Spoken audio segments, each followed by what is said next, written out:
அவர் கர்த்தருடைய சன்னதியில் வெகு நேரம் விண்ணப்பம் பண்ணுகிற போது ஏலி அவள் வாயை கவனித்துக் கொண்டிருந்தாளாம். அண்ணாளை குறித்து சில காரியம் அறிவோம். அண்ணாள் அண்ணாவுடைய கர்ப்பத்தை ஆண்டவர் தான் அடைச்சாருன்னு சொல்லி இங்க வசனம் சொல்லப்பட்டிருக்கிறது. அப்படி இருக்கும் பொழுது அண்ணாள் வருஷம் ஆண்டவர் சமூகத்துக்கு அவ பலி செலுத்தி அவ ஜோம் பண்ணிட்டு போயிருக்கா. அதாவது வருஷம் அழுதுச்சு போகலாமா, வருஷம் பலி செலுத்தி ஜோம் பண்ணிட்டு போயிருக்கான். ஆலயத்துக்கு வரவங்க ஜபிக்காம போக மாட்டாங்க இல்லையா, அவ ஜோம் பண்ணிட்டு போயிருக்கா. ஏன்னா வருஷத்துக்கு ஒரு முறை தான் வாரா பலி செலுத்த முடியாது. அப்போ ஒவ்வொரு வருஷமும் அவ பலி செலுத்தி ஜோம் பண்ணிட்டு போறா. ஆனா ஜபிச்சுட்டு கடந்து போயிடா, அவ்வளவுதான். ஆனா ஒரு நாள் பெனினாளுடைய வார்த்தை ரொம்பவும் அவளை மன உளைச்சலுக்குள்ளாய் கொண்டு போனது நிமித்தம் ஒரு நாள் யோசிச்சா போய் ஆண்டவர் சமூகத்துல தன்னை தனிமைப்படுத்தி கொண்டா. அது வரைக்கும் குடும்பத்தோட ஜோம் பண்ணிட்டு போனவா அன்றைக்கு அவளுக்கு ஒரு ஞானம் வந்தது. தனித்திருந்து தேவனை தேடுகிற பிள்ளைகளாய் காணப்பட்டிருந்தான். பாருங்க, அன்னைக்குதான் அவனோட இருதயத்தை ஊற்ற முடிந்தது. இப்போ நம்ம குழுவா ஜபிக்கும் பொழுது நம்முடைய பர்சனல் எல்லாம் சொல்ல மாட்டோம். குழு ஜபத்துல நம்முடைய சீக்ரெட் எல்லாம் சொல்ல மாட்டோம்.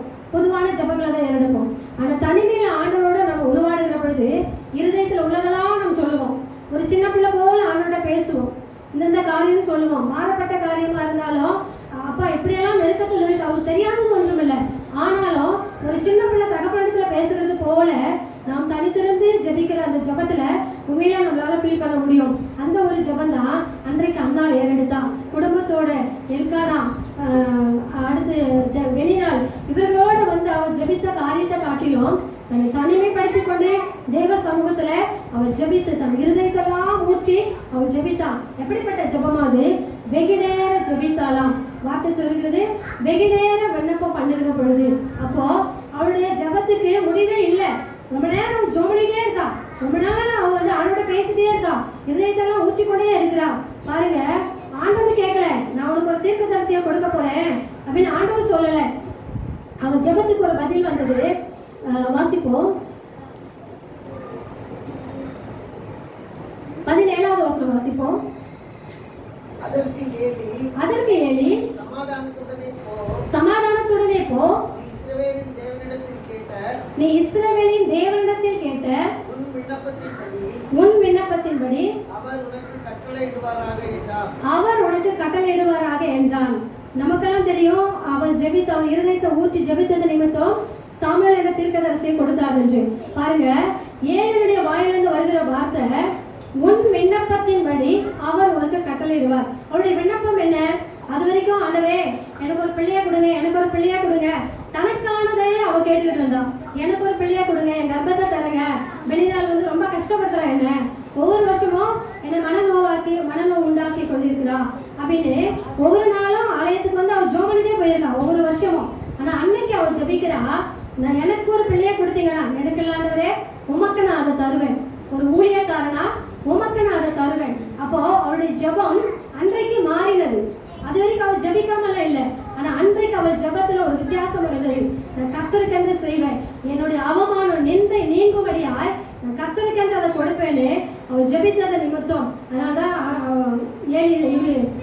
ஏலி சொல்றாரு, கர்த்தர் உனக்கு செஞ்சுட்டாரு, அவர் விருப்பத்தின்படி செஞ்சுட்டாரு அப்படி சொல்லல. நீ விண்ணப்பத்தின்படி நீ என்ன ஜெபம் பண்ணியோ அதை உனக்கு ஆண்டவர் வைக்கப்படல.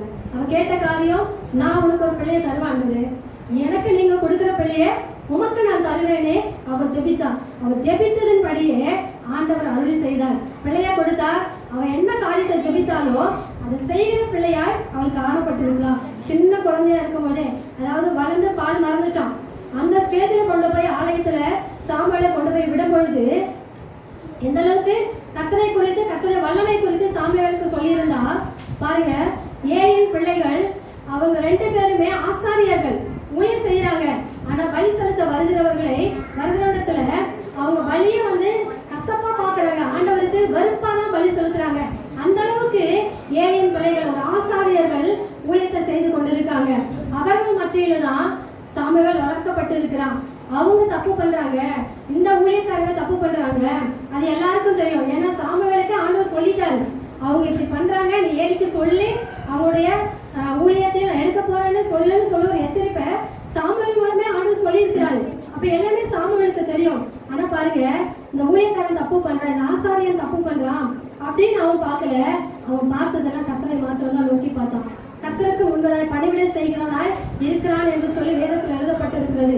அப்போ தரிசனத்தோட ஒரு தரிசனத்தை சுமந்து பெற்றெடுக்கும்படியாய் அன்னாள் எந்த காரியத்தை சொல்லி அவள் ஜெபித்தாலும் அந்த காரியத்துக்கு நேராய் அவள் ஆலயத்துல கொண்டு போய் விடுவதற்கு முன்பதாக அவளை உருவாக்கி கொண்டு போனாள். சின்ன பிள்ளை வருஷம் தாய் தகப்பன்மார் வந்து சந்திச்சுட்டு போறாங்க, தேவ சமூகத்தை தேடி வராங்க. அவங்க விரும்பி இருக்கலாம், இப்படிப்பட்ட ஊழியக்காரருக்கு கீழே நான் எப்படிமா வளருது, அவங்க இப்படிப்பட்ட கொடுமைக்காரங்களா இருக்காங்களே, விபச்சாரக்காரங்களா இருக்கானுங்களே, ஆண்டவரே அவங்கள குறிச்சு சொல்லிட்டாங்க, நான்லாம் ஆலயத்தில் இருக்க மாட்டேன், இவங்க மத்தியில நான் வளர மாட்டேனே அவன் சொல்லி பெற்றோர்களாக கடந்து போகலாம். பாருங்க, வருஷம் தாய் தகப்பன சந்திக்கிறான். அவனை சின்ன பிள்ளை, அவனுக்குள்ள எவ்வளவு ஏக்கம் இருக்கும். ஆனா அவன் ஏக்கத்தோடு இருந்தாலும் தகப்பனை நோக்கி திரும்பி போகாதபடி, தாய்க்கு பின்னலாய் கடந்து போகாதபடி தரிசனத்தை சுமக்கிற மகனாய் அவன் ஆலயத்திலே வளர்க்கப்பட்டான். கர்த்தரை மாத்திரமே அவன் போக்கஸ் பண்ணான். அவனுடைய நோக்கங்கள் எல்லாம் கர்த்தரை மாத்திரமே நோக்கி இருந்தது. அப்போ அவனுடைய வளர்ப்பு எப்படி இருந்தது? தப்பு செய்யற ஊழியக்காரங்களை நோக்கி இல்ல, தப்பு நடக்கிற இடத்தை நோக்கி இல்ல, தேவ சமூகத்தையும் தேவனை நோக்கி வளர்கிற பிள்ளையாகவும் அவன் காணப்பட்டான். அப்போ அவளுடைய ஜபத்தின்படியே ஆண்டவர் அவளுக்கு வாய்க்க பண்ணினார். அவள் என்ன ஜெபித்தாலோ அதை ஆண்டவர் வாய்க்க பண்ணினார். அப்போ நம்முடைய ஜபமும் அப்படிதான் இருக்க வேண்டும் என்று ஆண்டவர் விரும்புகிறார். அநேக சூழ்நிலையில நம்ம வருஷம் வந்து ஆலயத்துல வந்து பலி செலுத்திட்டு ஜபிக்கிற அண்ணால போல இராதபடி நாம் ஜபிக்கிற ஜபம் தேவனுக்கு சித்தமான காரியம், தேவனுக்கு பிரியமான காரியம், அது நிமித்தம் கர்த்தர் மகிமைப்படுகிற காரியமா இருக்க வேண்டும். அப்படிப்பட்ட ஜபங்களை நாம் ஏறெடுக்கிற பொழுது நாம் என்ன காரியத்தை ஆண்டவரிடத்தில் வேண்டிக் கொள்கிறோமோ அதை ஆண்டவர் நம் வாழ்க்கையில வாய்க்கப்படுகிற தேவனா இருக்கிறார். மத்தேயு 11வது அதிகாரம் 12வது வசனம் வாசிப்போம்.